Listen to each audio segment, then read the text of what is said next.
My name is Yuri Borovsky. I'm a graduate of this exact school. I finished in 2007, which is one of the first classes that this school graduated. Thank you all for coming to listen to me. I mean, there's actually more people than I've ever spoken in front of in my life, so I'm a little bit nervous. Probably need a little more deodorant sometime later. I'm on vacation here today in Kyiv. I'm visiting my mother who still lives in Kyiv. I live in Washington, D.C. right now. We can have a little bit, I think the way we're going to structure this, I'm going to give you a bit of my take on how to be entrepreneurial with your career and how to actually think about getting a job now, because I went through a very long process of trying to find a job that just pays the rent in Kyiv, and then a job that actually just gets you anywhere in life towards a retirement, and just you know, you're all young, you just finished school and you're like thinking retirement, like what are you talking about? But I mean, if any of you have done value for money analysis, you know, interest rates and stuff, you will know you got to start saving up for retirement. There's inflation. I'm trying to. The point here today is to get you to think. Get you think like 10 years from now, 20 years from now. Just kind of get you thinking. What else? Yeah, so I live in Washington, D.C. right now. I work at the World Bank. I'm actually part of the trust fund there. I also went to a graduate school in the U.S. after I finished here and after I had a couple years of work experience. And we can talk all about that later, and hopefully we'll have time for a Q&A. So, getting entrepreneurial with your career. In my view, a value of education in a graduate school or an undergraduate school, and at a university in general, consists of three elements. And that's my personal belief. I mean, you don't have to agree with it, but let me present it to you. So you have classmates and peers. So look around, those are the people that's sitting next to you. Peers are the ones that are just, you know, as a group, as a society, we walk as the slowest member of our group can walk. So if you have people who don't do homework, they will be negative influence on you. If you have people who love to do homework, who are pushing the boundaries, it will be positive influence on you. But then there's going to be an average in the class. I mean, I have to say, I worked really hard. I was one of the best students in this school. Then I got to America and I was like, I have no idea what I did for 5 years of my life. I feel dumb. Because the kids there were like really bright. And I'm not saying you're not bright, because I think in general the quality of Ukrainians, education in school numbers, like people are getting brighter by the year. Like I think like every class is just getting smarter, just nature, there's some kind of evolution going on. So that's classmates and peers.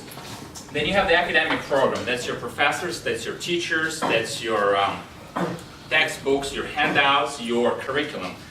Just sort of basically the school, the desks, and everything. Then you have the Alumni Network, and that's sort of where I come in. And I know that's not a big thing in Ukraine right now, but it is a big thing in Western education. Alumni networks, it's one of the critical pillars of education. So let's talk about one at a time. So classmates, peers. So you know, I've talked a little bit about sort of how you influence each other, but there is the selection process. It's the admission selection and self-selection. The self-selection is you guys deciding that I want to go and do something with my life other than just kind of going and getting a McDonald's job, which is actually nothing wrong with McDonald's job, but you're thinking like I want to get a McDonald's job and I want to be a manager and one day I want to run my own McDonald's or something like this. And I'm just using McDonald's as an example. So, for you to decide on that, you have to have the attitude that you want to go to school, you want to do something. And then there's also capacity and motivation. Capacity is your just simple ability to learn, to retain information, to study. And then your motivation is your desire to actually look at the screen right now, then on Facebook on your phone. And I'm sure some of you are probably doing that, but it's your motivation. You can't do anything about it. And then there's the academic performance, which kind of is the result of your self-selection and of the admission selection. Because again, the university chooses to take you in or not, and of course, it's, a lot of can you pay the tuition, but it's also, do you have the basic, literacy in English? Do you have the basic understanding? Have you passed entrance tests? Then the academic performance is again your attitude, your behavior, work, and results, and influencing each other. So, maybe I should stop and just see if you guys have any questions, because I was kind of planning to run through this real quick. But do you guys understand what I'm trying to say here? That people that you share the desk with is just as important as the professor standing in front of you, as me telling you anything right now. That's just as important, because I hung out with my friends were really, really hard-working classmates at the time, and they helped me with homework when I couldn't understand. I helped them with homework in other classes that they couldn't understand. and we really stuck together, and a lot of us went places after that. So it's really important that you, and also academic performance isn't everything. You know, I hung out with some students who were just, you know, kind of cool people. They weren't really the most bright academically, but I learned some social skills from them too. And you know, social skills in a business are very important. In fact, I would say me getting a job today is part-time what I have to bring to this organization, but part-time people wanting to have me on their team and working with me. Because no one wants to work with someone who's really smart but who's a dick. So you have to have a combination of social skills, and that's all of it you're going to be developing in your 4 years of being here. Academic program, and I kind of already talked about it. It's your courses, it's your curriculum, it's your instruction, it's the resources that you have, and it's also support services too. You know, one thing I've actually was amazed as what percentage of American higher education funds are actually not going towards academics but towards support services. I mean, they have, I mean, the dormitories are amazing. They have food services, you know, they have, you know, psychology support, you know, for students who are being really stressed, you know, they can go see a, you know, medical service. It's amazing, you know, they have all kinds of infrastructure, and I'm sure this school doesn't have all of that because this is a small private school in Kiev. But all of this academic program is actually what empowers you with knowledge. And then finally, the last circle, the challenge, that's the big part. And this is important, guys. If you do not feel challenged right now, like if you're going home and you have time to like hang out with your friends and you don't feel like you're working hard and you're thinking, oh, that's actually easy. Oh man, I thought it was going to be harder. Or you're thinking, yeah, I didn't think it was going to be harder, but it's kind of as easy as expected. You're probably not doing well. And again, I finished the school here, I worked hard, I didn't have a lot of free time, and then I go to study in America and I go get a job and I'm like, God, they were the 4 easiest years of my life, and I felt challenged. So you have to constantly challenge yourself. So if you're not challenged by your professors, we should probably look for something in addition to that. But that's just, you know, I guess what I'm trying to say that the moment you stop improving yourself and working hard and challenging yourself, you're starting to a little bit kind of fall back a little bit. And then sort of the final question here is, at the end of your 4 or 5 years, you're going to get a degree. And you know, what's a degree worth? And actually, where I want to stop and I want to hear a few of you speak and tell me, what do you think? What is a degree worth? And think of the word worth in the general term of it. So yeah, yours. I guess nothing like really. I mean, first of all, I visit university just to get knowledge. To get knowledge. So the value of the degree is how much knowledge you got out of it. What? The value of the degree to you is how much knowledge you were able to get. Yes, the people I meet at the university, because the people I meet here are really good, and I find them motivational. The value of a degree is a comfort zone, because once you leave your comfort zone and you get challenged, you learn your soft skills, you learn your hard skills, you motivate yourself and you actually become who you're supposed to become rather than just study the general terms, because you become well-rounded. You're describing a little bit more of a process of getting a degree. What I want you to think about, here, before, I'm going to get a couple more answers, but put yourself in a situation, you're second year mostly here, right? First. First. You're a freshman, you just got in here, you just finished high school, you probably still have the members of your high school party, which I can't recall at this point in my life. I'm 33 now. But think about this, in terms of the question, what's a degree worth? Imagine yourself, you are graduating from this university. You got that ribbon, you got your Ukrainian little plastic diploma. What is that thing in your hand worth? I think it's an acknowledgement of the 4 years you spent in university, and also a summary of your achievement. It's a very good answer. That's actually one of the things in my note. That's a good answer. Anyone else? Yeah, the degree is worth opportunity. The doors that it opens. A good answer. And again, you guys gave really good answers too. I was not clear with my answer. You gave good answers. But you've described the degree as a process because that's where you are right now. So that's why I stopped after I heard your answers. I stopped and I thought, I have to explain to them what I'm actually trying to ask. So yeah, so degree is worth is what you paid for it, obviously your tuitions. Because otherwise you could have taken that money, maybe, maybe put it in some business, make a little income, maybe, be a little bit wealthier 4 years later, right? Because in America right now, there's a new trend in the United States. People don't go to college. Because they're thinking, I'm going to take those $250,000 and start a business. In fact, I know a really wealthy expat in Kiev whose child, I don't want to say son or daughter, whose child chose not to go to college in America after going back to his or her homeland, and instead start a business because they didn't think it's valuable to spend that much money. Luckily, you're not paying that kind of price here, so to you, the price is, Then it's your time that you put in. I mean, 4 or 5 years of your life, when you're studying, you're actually not working, you're not getting professional experience. It's actually a bit of a time, you gotta think time value of money. And by the way, if none of you still know what time value of money means, you should probably double down on your homework. Time value of money is basically, are you getting return on your investment of time? The same way, are you getting interest rate percentage on your investment of dollars? And then the last one is, and this is where we're going to move on to the final circle, is a degree is worth the prestige and the institution. And how does the prestige of an institution works? I mean, sure, if you go to Shevchenko, that's been there for since the communist time, and everyone kind of heard of it, and it's kind of expensive to get in, all the cool kids in Mercedes pull up, and it's kind of that.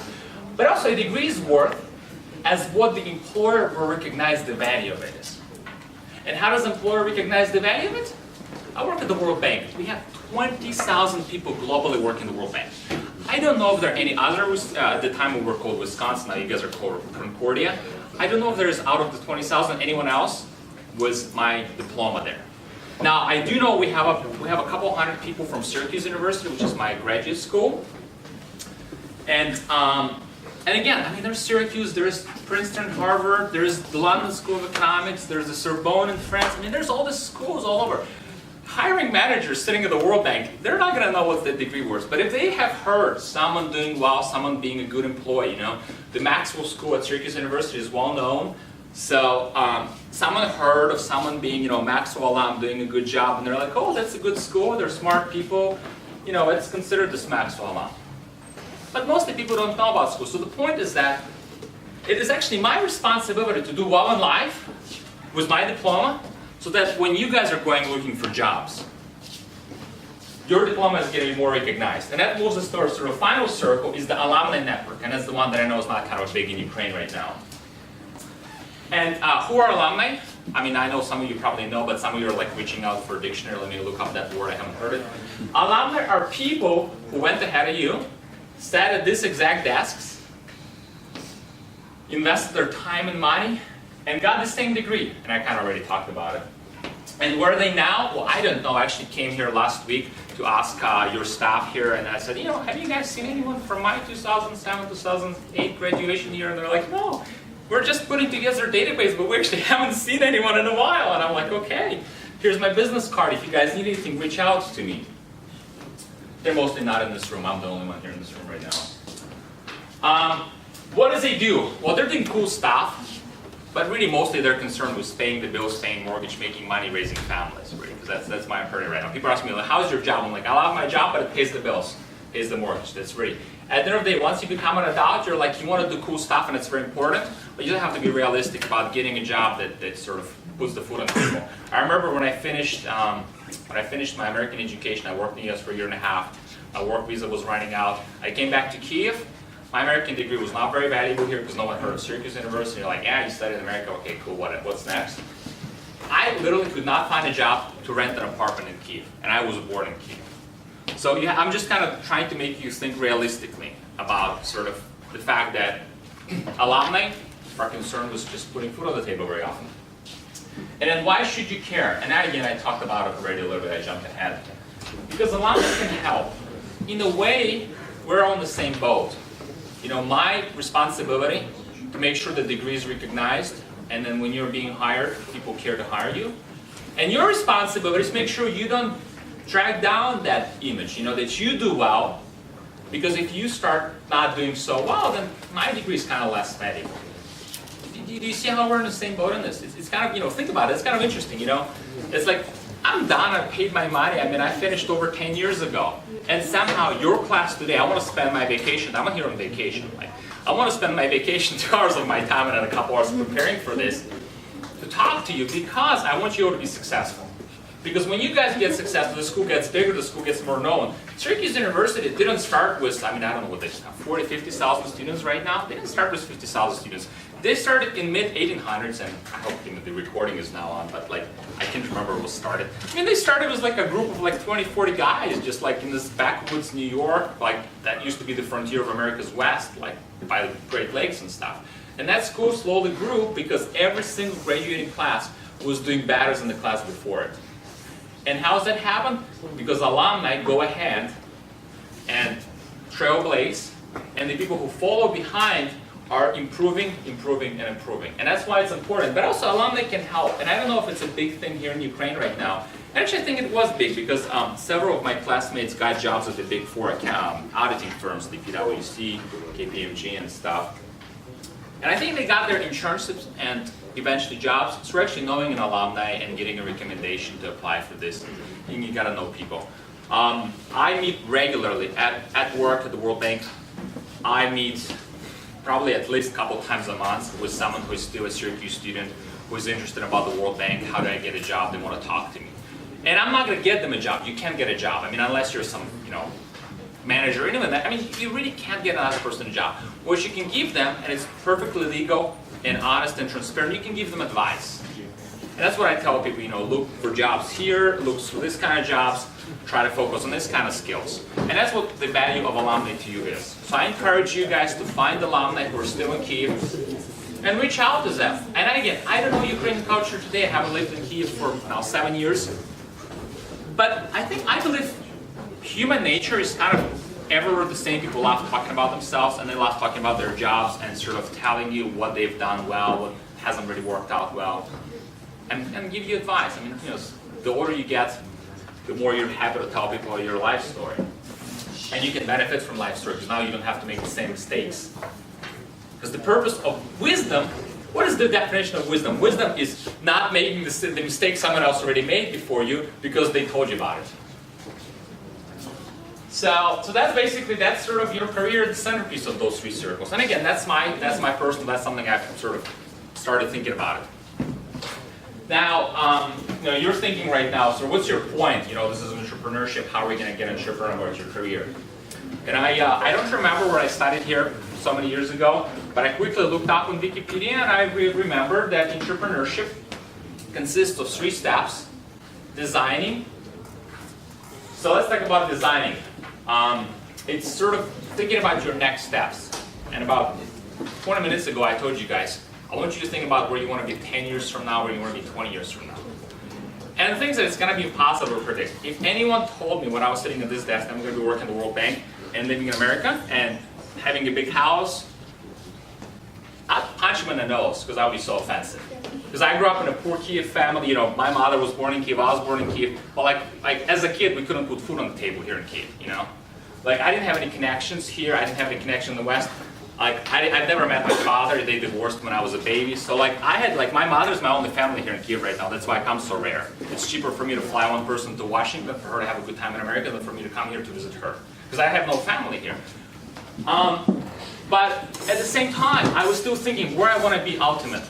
I was always like having this kind of a vision and a big dream. Like I want to I want to succeed. And I didn't know what success meant and how I want to succeed. I knew I didn't want to be a millionaire or like making a ton of money. I just knew I wanted to have enough money and enjoy my work.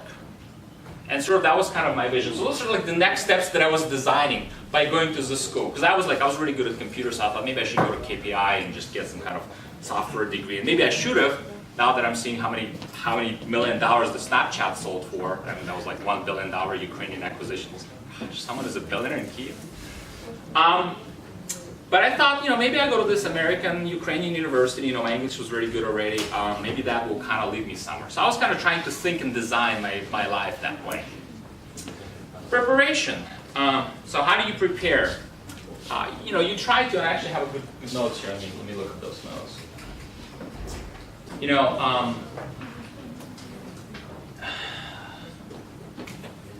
I'll just forget the notes. Preparation, you kind of want to prepare yourself. And how do you prepare yourself? You figure out what you're good at naturally. And it's good to develop your weaknesses, but it's also important to invest in your strengths.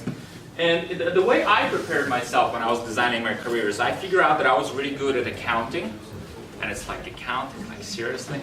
And yeah, seriously, it was a big stepping stone for me. We had this guy who had a really good textbook, and he was really very tenacious. He really made everyone study, and people were grunting. I mean, people were grunting like I've never seen Ukrainians grunt. And he made everyone do homework, and if you didn't do your homework, you're welcome to walk away with a C minus, maybe C plus if you're smart. And I couldn't walk away with a C. I knew I need to do well, so I was walking with an A. So I put a lot of homework. In fact, I spent more time doing accounting than I spent in some of my other classes. Like, I failed to learn German while I was in this school, and I kind of regret it because later I had a job with a German company, but I've never learned German because I was doubling down on accounting. But that's how I prepared. And you don't have to double down on accounting. You can try some other class. And that brings me to the final point, the iteration. And I don't know if anyone, iteration means sort of trying something.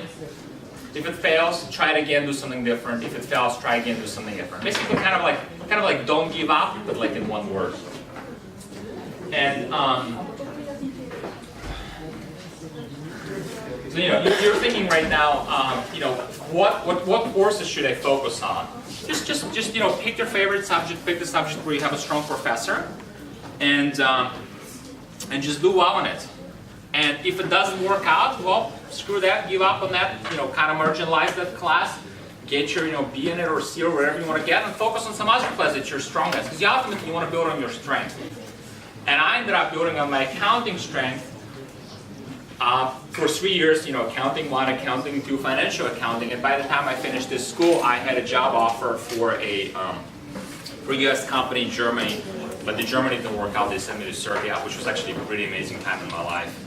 But just because I did well in accounting, and I was able, at an interview, I was able to explain what generally accepted accounting principles are, and I could tell the difference between cash flow statement and income statement, balance sheet, and I could tell how to book transactions, and I kind of understood the basics well.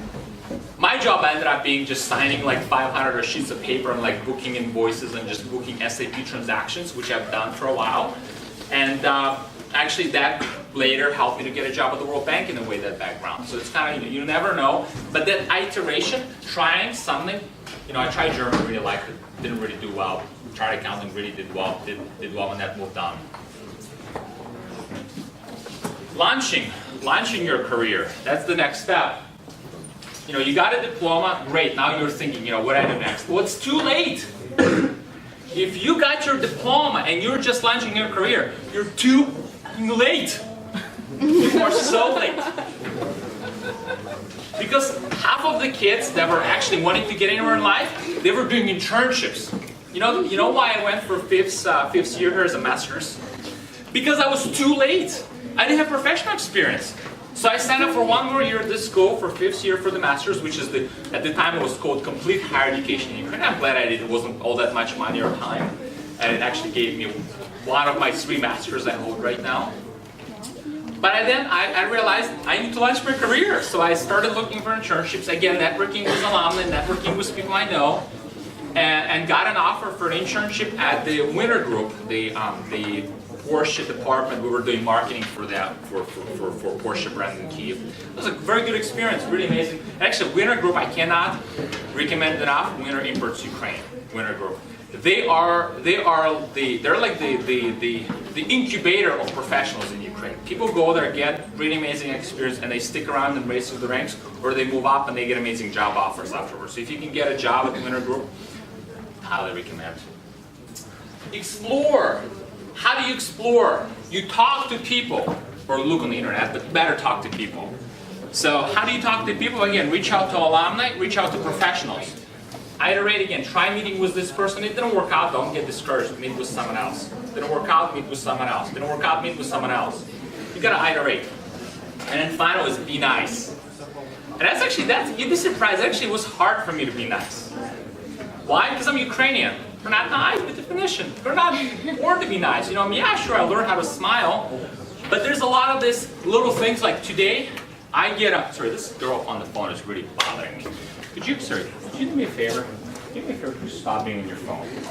Thank you. I just bother. You don't have to pay attention, just not on your phone. Thank you. How do you be nice? That's actually a big one. I think maybe we should spend a little bit of time on be nice. Like I would receive an email from someone, my work email, and they're like, "Hi, I am interested in the work of the Global Partnership for Education. Would you like to meet for coffee? I'm an education specialist." I'm like you didn't tell me, how do you find my email? Why do you want to talk to me?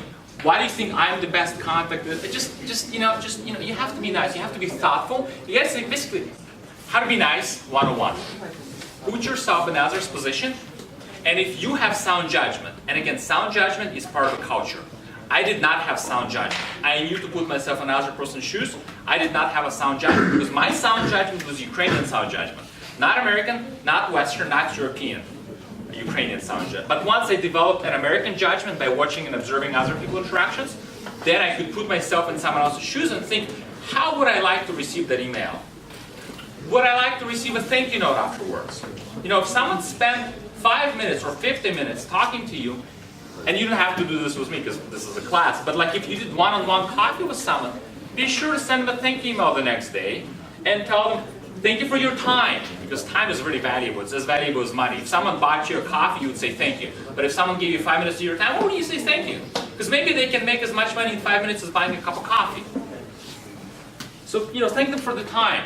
Time is very valuable, especially once you get 33, you're like realizing time is actually really valuable. Because life, it speeds up. Second, thank them for something interesting that they told you and something that you are thinking you're going to use. And how are you going to use it?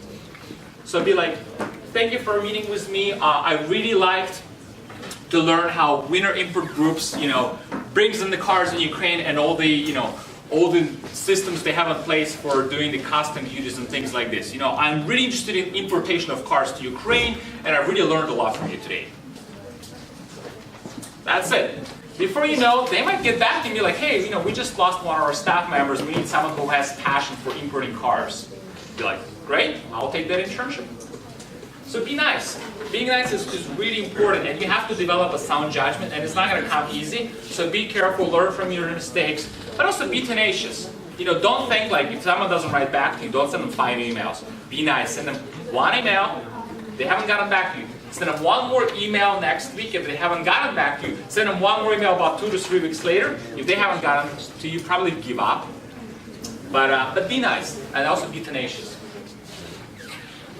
Running your career was going to be our shortest segment today because I don't know how to run your career. I'm still learning. I got my job now. I had a few jobs before, so I'm still learning how to run my career. I'm still going to alumni seminars and classes in DC, hearing from other alumni who are there. My wife right now, she just switched from one job to the other job. She just had a great coffee with someone who's 55 and told her about his career. You just kind of meet older people and sort of learn how to run a career. What else do we have here? Actually, I think this is it. So,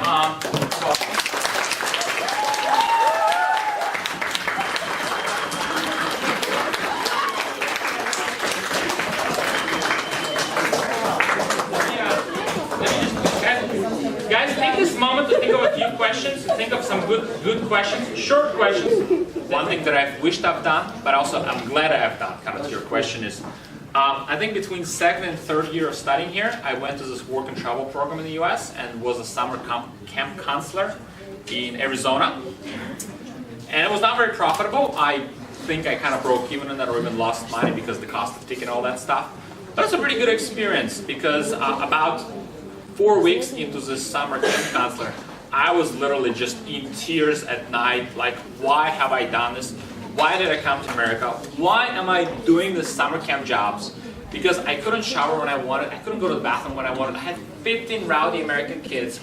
My English was good, but not good enough to understand kids chewing gum and talking to me at the same time. And I had to be responsible for them like 24/7. There was no weekends. They were supposed to give you 1 day off, but the 1 day off was like Saturday afternoon, Sunday morning. It's not a day off. You do your laundry, you shower, you maybe lay down for a minute, and then the new kids arrive. And I was also running their mountain biking program. That's why they took me, because I had this mountain biking skill that no one else wanted to do in that camp. And then the next year I did another program like this. This time I was a little bit more careful. I picked a camp that looked more promising. And then the next year I did my GRE prep course and worked in a kind of a grocery store thing. So just kind of to give you an idea of what you can also do with your summers. You had a question? Yeah. What kind of book have you read? Book? Yes. Gosh, a good book. Honestly, hand on my heart, I read very little books. Embarrassed about that, but not really because I'm telling it to you. There's an interesting, again, what kind of books? So there's the things about books. Books are long, take time, and you have to love reading and find the time to make time to read the books. I spend so much time reading work materials during the day. Last thing I want to do is come home and read some more. Like I read stacks of progress reports of education grants all over the world and program proposals and stuff. I spend all my day reading and writing emails. Like I don't want to come home and read a book. But what book do I recommend? There's one book that I started reading recently. I kind of enjoyed it. It's The Brief History of Mankind by this Israeli guy. His last name is Harari. I can't remember the first name. It's pretty good. It's actually been translated to a bunch of languages. It's an interesting book because it helps you put your perspective on life and human civilization in sort of a context of sort of his theory, how he sees the world, and sort of the evolution and stuff. So it's kind of interesting. I'm thinking in terms of a business book. I read this really obscure paperback book. It was called The Soul of a New Machine. It's about how one of these first computers were developed in America. Paper book, really professionals wouldn't really get much out of it. I got a lot out of it because I didn't know very much about American professional office setting and how people worked, and just kind of give you an idea how much effort and overtime and late night working and working around the clock people had to do to put one of the first computers on the market. So that was an interesting book. I really enjoyed Steve Jobs' biography, the first one that came out, the one that was a little more critical, not the second one. I read that one cover to cover actually a couple times. I had really good notes in it, and my Kindle got stolen. That was an interesting book to read about Steve Jobs. Again, gotta keep in mind this is posthumously, or was it posthumously published or not? But it's a book about a guy who's about to die from cancer and runs the world's most valuable company. So it's a bit of a PR pitch. It was still an interesting book. And when I was here at the school, my favorite book was Accounting 1, Accounting 2, and Financial Accounting. Any other questions? Thank you very much. You talked about Alumni Network. Alumni Network. Yeah. So my question to you is that, having mentioned Alumni Network into such a discussion, what can you do as an individual to build an Alumni Network for us? It's a good question. Well, I think in a way, the first thing that I'm thinking I'm doing is actually telling you about Alumni Network right now and how it's supposed to function, because that's something that I did not have much of experience here in Kiev before with. And then when I finished Syracuse University, I realized what a powerhouse Alumni Network is. So just telling you, I think that's already a first step that I'm trying to do here today. I also would like to, I'd love to see this university have a roster, a database of all the alumni that's sort of more or less regularly updated, so you know where people are, what they're doing, and their email addresses, if they're willing to give you opportunity to contact. I'd be sure happy to take emails from any of you here today, and I can't promise answering really fast or answering very long, but I spend a lot of my time helping people check their resumes and just kind of give them life advice about careers in the bank and stuff, because I can only speak as to what I've experienced myself and what I've learned. But if any of you are looking to study in America, I can tell you that GRE grade is very important, so you got to do a prep course, especially for Ukrainian who's not familiar with standardized testing. So things like that, I'll be happy to answer. So you're welcome to grab my email from your dean, from Natalia.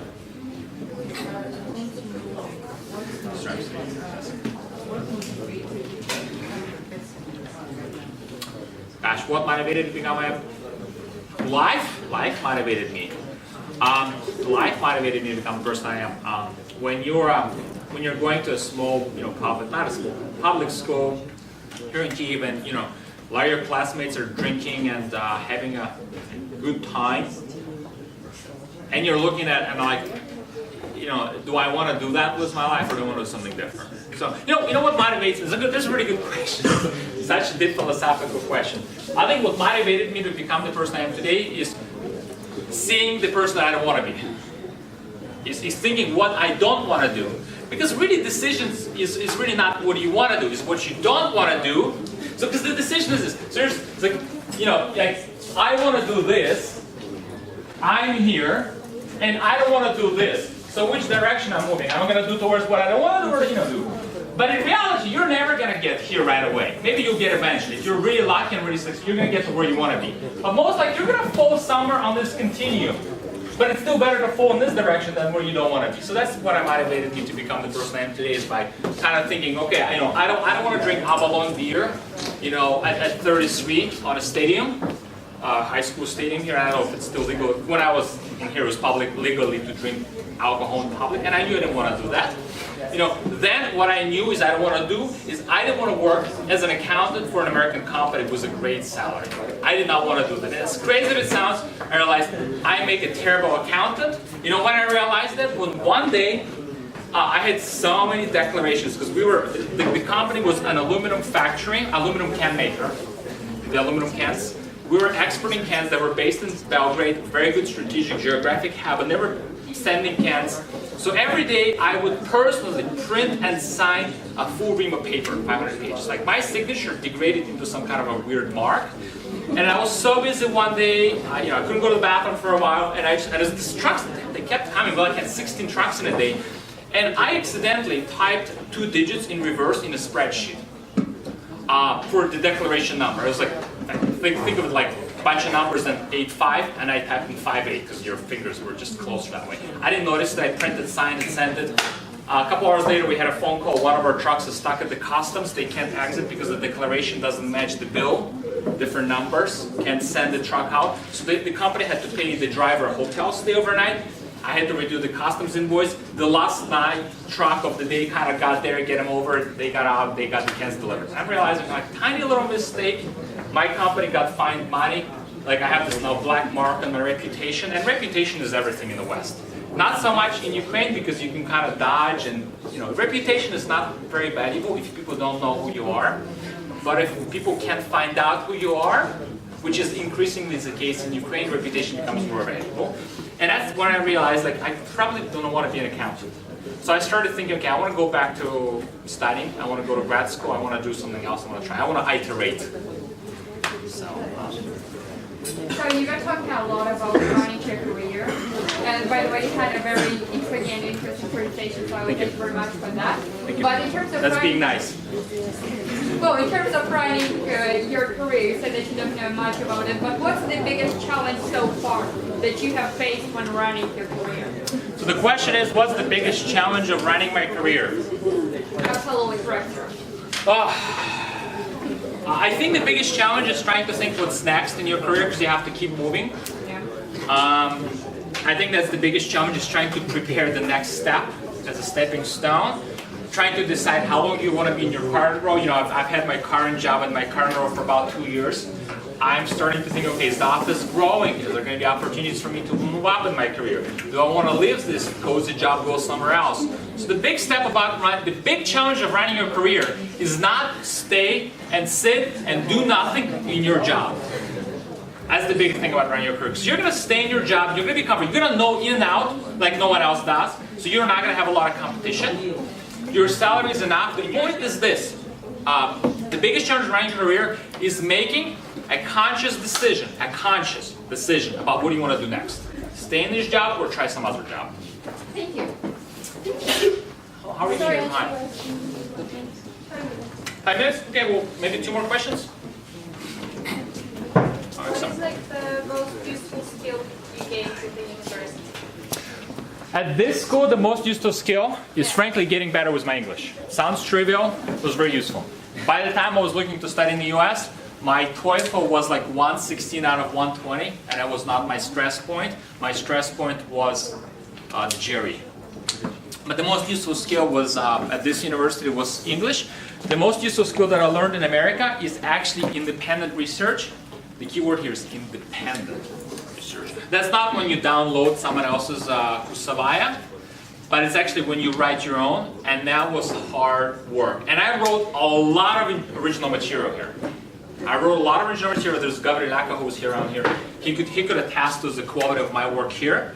And I got to America and I really had to learn again how to research. Because the difference being that when you research material at this school, if you write it entirely by yourself, you're still limited to the Ukrainian English available resources here.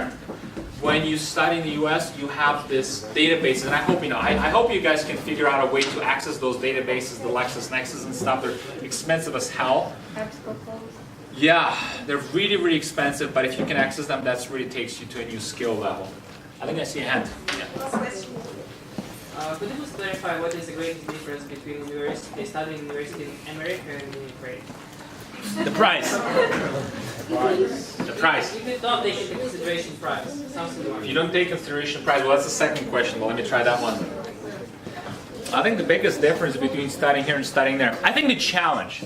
I think I felt a little bit more challenged there, but it's hard to compare. The thing is, it's hard to compare.